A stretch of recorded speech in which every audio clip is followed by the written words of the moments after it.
Hello, good afternoon, good evening, good morning mga ka-friends. Nagbabalik si Ateville Mix Vlog. Ito gagawa naman tayo ngayon ng panibagong video. Ang video ko today ay magagawa ako ng panibagong paso para sa halaman ko na medyo masikip na siya sa kinalalagyan niya, kaya ang gagawin ko ay paghiwa-hiwalayin ko sila. So, nakita nyo, may bagong paso ako at saka naglagay ako ng lupa. Nilagyan ko siya ng tubig, diniligan ko na muna siya. Okay lang yun kasi kahit man basang-basa yung matutuyo din dahil may butas naman yung paso. At ito, try ko siyang paghiwa-hiwalayin para makaginhawa naman yung mga gamot niya, ugat-ugat, no? Maka-relax naman yung yung halaman kasi para din tao yung kailangan din niya ng medyo relax yung pakiramdam niya at hindi yung sikip na sikip at parang nasasakal na siya sa kinalalagyan niya. Kaya ito, yun, paghiwa-hiwalayin ko siya. Itong halaman na ito, bigay ito ng kaibigan ko. Last year niya binigay ito. Mga ganitong panahon rin. Tapos nung binigay niya ito, medyo maliit pa sila. Yung maluwag pa sila sa kinalalagyan nila na paso. At tatlo lang sila. Tatlong katamtaman lang yung laki nila. Hindi kagaya ngayon na sobrang ang lalaki na talaga at nanganak na sila. Kita nyo may mga maliliit na parang galamay, mga anak-anak niya yan. At tatlo lang sila ngayon, naging apat, no? So, punong-puno na talaga sila sa kinalalagyan nila. At saka, masikip na, yung parang hindi ka na makaginhawa. Kaya yun ang ko na kailangan ko silang paghiwa-hiwalayin. At ang kagandahan sa halaman na ito, kaya tuwan-tuwa ako nung binigay ito sa akin. Kahit kasi 1 week wala ako sa bahay, hindi siya yung alagaan mo talaga sa pagdidilig. Pag mainit ang panahon, kaya niya na 1 week wala siyang tubig. Kasi ang problema ko lang pala, pag maulan, yun pag umaalis ako na maulan, kailangan ipasok ko siya sa garahe para hindi siya na lalata. Kasi ayaw niya yung basang-basa. Tsaka ayaw din naman niya yung sobrang tuyo talaga. So kailangan katamtaman lang yung niya, yung lupa niya, no? Hindi tuyo, hindi mabasa kasi pag sobrang basa nalalata naman siya. So hindi maganda sa halaman na ito. At saka, tuwan-tuwa ako sa halaman na ito. Napakaganda ng halaman na ito. Ang pangalan pala ng halaman na ito ay Sempervivum Tictorum. Parang Latin words yata yan. Ang hirap nga bigkasin. Minimemorize ko siya para pag may nagtatanong, alam ko kung anong name niya. So, matatapos na siya. So, huhugasan natin ang kaang kasi nilulumot na siya. Siguro sa basa, yung ulan, tuyo, ganyan. At lagi nababasa kaya nag-green-green na yung labas niya. Kailangan hugasan para maganda naman at masarap naman sa pakiramdam ng isang halaman na malinis yung paso na kinalalagyan niya. Kaya, kaunting linis, no? Para medyo maganda tingnan. Tanggal na yung mga lumot-lumot niya sa labas. So mga ka-friends, nandito na tayo sa pangalawang paso. Yung nilinisan ko kanina na nilumot na siya yung labas. Kaya ito na siya ngayon. Naglalagay uli ako ng lupa. Ito yung pinaglagyan ko kanina.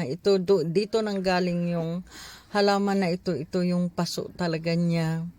So nilinisan ko lang siya dahil nga masyadong malumot na at dahil sobrang masikip na rin, kaya ang ilalagay ko dito ay isang halaman na lang bali siya. Hindi na kagaya dati na nung binigay ito sa akin ay 3 sila, pero maliliit pa sila noon. Ngayon, sobrang malalaki na at malapad, kaya isa lang ang ilagay ko dito.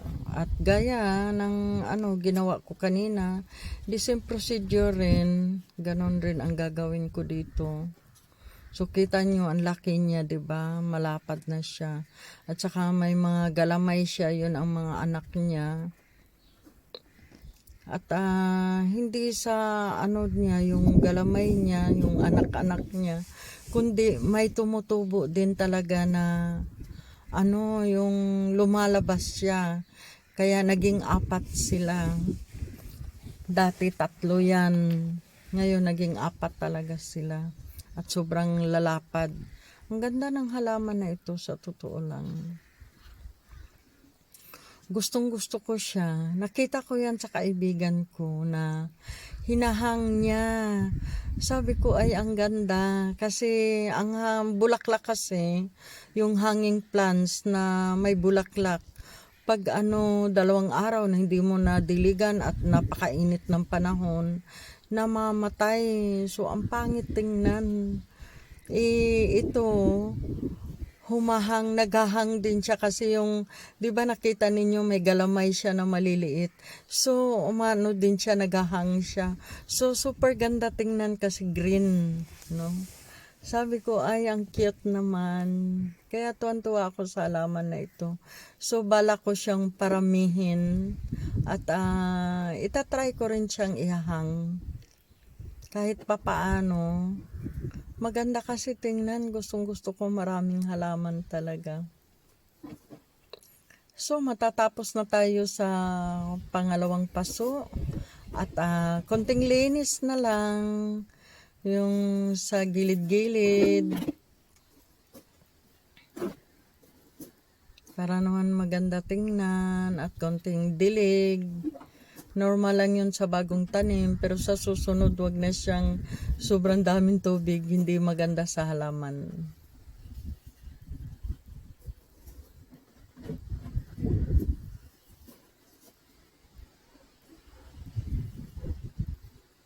Tapos na. So, ito na ngayon yung pinaglilipat ko. 'Di ba? Ang ganda nila tingnan. Maluwag na sila sa kinalalagyan nila kasi dati ito yung pinaglalagyan. Sobrang sikip na nila.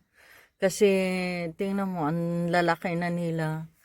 Sobrang sikip na. Kaya kailangan ko silang paghiwa-hiwalayin kasi dati nga maliliit lang siya at 3 lang sila. Ngayon sobrang dami na talaga.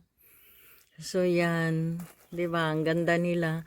Tapos ito 'yun, may mga tumutubo. Kaya sabi ko, ay maganda pala ihang ito.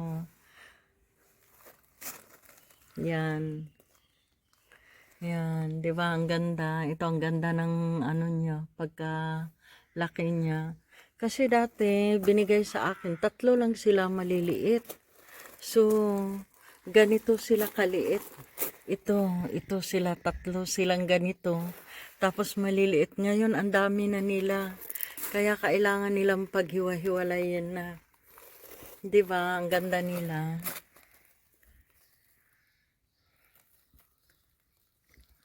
So, yan. Maganda pala yung halaman na, ano nga bang pangalan niya? Semperbibum tictorum. Para siyang cactus, 'di ba? Kaya lang yung ibang klase ng cactus ay matitinik. So pag gabi at umuulan, pinapasok ko. Pag umuulan lang, kahit hindi gabi, kahit araw, pag umuulan siya, pinapasok ko kasi malalata. Kawawa naman yung halaman ko. Pag maganda ang panahon, okay lang. Kaya gustong-gusto ko ang halaman na ito kasi naiiwanan mo. So, yun lang mga kaibigan. Thank you for watching. See you in my next vlog again. Gusto ko lang i-share sa inyo. So, ingat po kayo palagi sa susunod uli na video ko. Diba, ang ganda nila. Love na love ko ang halaman na ito. So, yun lang. Bye!